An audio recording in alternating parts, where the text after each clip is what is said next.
City mirror, आपका अपना channel, हर छोटी बड़ी खबर पर नजर। सिटी आंदोलन करते, कबर करून टाका वगैरे, काय भूमिका आहे त्यांची? आज तसं पाहिलं तर आज छत्रपती शिवप्रभूंचा जयंती जन्मदिवस आहे तिथीप्रमाणे, आणि त्यांना स्मरून त्यांना अभिवादन करून या ठिकाणी मी या ठिकाणी स्पष्ट सांगतो, ज्या औरंगजेबाने आपल्या संपूर्ण महाराष्ट्रात नव्हे तर देशामध्ये हिंदूंना त्या ठिकाणी जो काही त्रास दिला, हिंदूंची त्या ठिकाणी मोठ्या प्रमाणामध्ये कत्तल केली, मारहाणी केली, मंदिरं तोडले, जिझिया कर लावला, हे सगळं त्यांनी केलं. अशा माणसाची खबर दुर्दैव आमचं की आमच्या रत्नापूर म्हणजे खुलताबाद शहरामध्ये आहे. दुर्दैव आहे आमचं. म्हणजे अशा पद्धतीने त्या ठिकाणी खूप त्याने जे काही एक तर रजाकार पिरियड आम्ही मराठवाड्यात आहोत, आणि हेच नाही तर त्या ठिकाणी ह्या लोकांनी ज्या पद्धतीने मोगलशाही चालवली होती खूप मोठ्या प्रमाणात, राग येतो राग.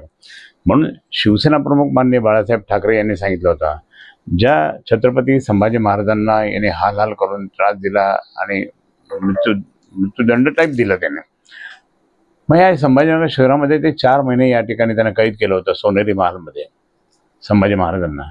मग ह्या शहराचं नाव संभाजीनगर ठेवायचं कशाला त्या औरंगजेबाचं नाव? म्हणून 8 मे 1988 त्या ठिकाणी मराठवाडा संस्कृती मंडळावर अगदी दंडवत करून त्यांनी सांगितलं की ह्या शहराचं नाव मी संभाजीनगर ठेवतो. त्या दिवशीपासून मी संभाजीनगर म्हणतो.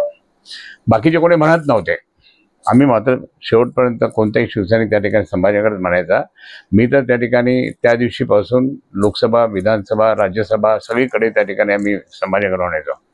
सांगायचा मुद्दा असा की ते कशामुळे ह्या औरंगजेबाने ज्या पद्धतीने त्रास दिला जा आम्हाला, हे आज जे चालली नौटंकी, ती नौटंकी आहे, ती राजकारणासाठी नौटंकी आहे. कशा करतात? आम्ही बाबरीच्या वेळेस गेले होते पळून सगळे लोक, आम्ही तिथे होतो. म्हणून शिवसेना प्रमुखांनी सांगितलं, जर बाबरी माझ्या शिवसैनिकांनी पाडली असेल तर मला त्याचा गर्व आहे, आणि गर्व असे का हिंदू ही भूमिका त्यावेळेस सुरुवात झालेली आहे.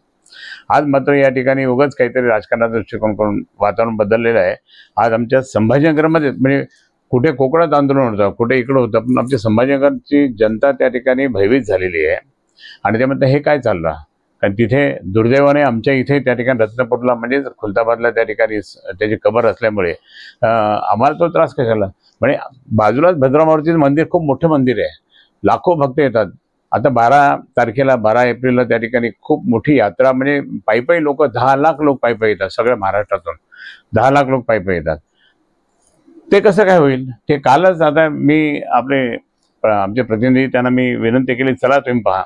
म्हणजे 50% फक्त गर्दी, जे खूप गर्दी असायची शनिवारी सुद्धा, ते 50%. म्हणजे भयभीत झाले लोक. म्हणतात की यायचं की नाही यायचं, हे कोण औरंगजेबाने कशाचं इथं हे केलं म्हणून. पण हा सगळा वातावरण खराब करण्याचा खूप मोठा प्रकार झालेला आहे. आणि 12 तारखेला हनुमान जयंती असल्यामुळे आमचे हनुमान जयंती सगळे कार्यक्रम त्या ठिकाणी मोठ्या प्रमाणात होतात भद्रामारुतीचे. मी स्वतः मुख्य ट्रस्टी तिथला, आणि मग आम्हाला त्या ठिकाणी खूप थांबावं लागतं. तिथे ढोक मारायचं कीर्तन आहे, सगळं काही. मग हे असताना सुद्धा त्या ठिकाणी असे प्रकार झाले तर म्हणजे काय मग ते बंद करून टाकायचे का हनुमान जयंती उत्सव? हे असं चाललंय. अहो, जोरात तुम्ही त्या ठिकाणी ह्या औरंगजेबापेक्षा त्या ठिकाणी हनुमान जयंती उत्सव, रामनवमी उत्सव जोरात करा, एकदम जोरात करा, खूप जोरात करा. आणि जोरात देऊन तो मेलेला कबर झाले ते ऑटोमॅटिक ती कबर त्या ठिकाणी ह्या भीतीमुळे पळून पण जाऊ शकते, माझं असं म्हणणं आहे. म्हणून त्या ठिकाणी तुम्ही आजूबाजूला सर्व देवस्थान आहे, वेरूळचं देवस्थान, ज्योतिर्लिंग आहे, 12 ज्योतिर्लिंग, या सगळ्या दृष्टिकोनातून त्या ठिकाणी येणारे भाविक कमी झाले, श्रद्धाळू कमी झाले यायचे. म्हणून या ठिकाणी मुख्यमंत्र्यांनीच त्या ठिकाणी काहीतरी निर्णय घ्यावा की खबर काढायची नाही काढायची, ठेवायची नाही ठेवायची. हे मुख्यमंत्री माननीय आमचे खास मित्र देवेंद्रजींनी, देवाभाऊनी देवा आहे, देवाभाऊनी त्या ठिकाणी ही अशी भूमिका घ्यावी की खबर ठेवायची का नाही ठेवायची, किंवा वातावरण महाराष्ट्रातलं जे काय करायचं हे तुम्ही त्या ठिकाणी ठरवा.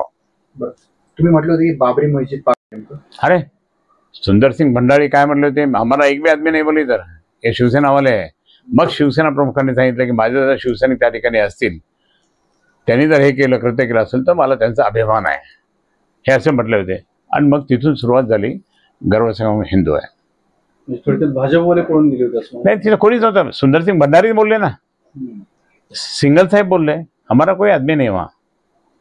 सिंगल साहेब आज नहीं है, परंतु अशा पद्धतीने त्या ठिकाणी त्यावेळेस ते बोलले होते नेते.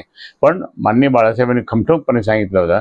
तसं त्या ठिकाणी मी या सगळ्या आमच्या मित्रांना, बंधूंना सांगतो, बंधू, बजरंग दलचे बंधू, बाकी सगळे बंधू, जरा काहीतरी असेल तर तुम्ही पहा, आता काय तुमचं मुख्यमंत्र्यांना विचारणा करा काहीतरी. पण कळली पाहिजे या भूमिकेशी सहमत आहात तुम्ही? नाही, मी अजून ते बोलत नाही. मुख्यमंत्र्यांच्यावर हे केलं मी, मुख्यमंत्र्यांनी ठरवावं ते. हम्म. ओके.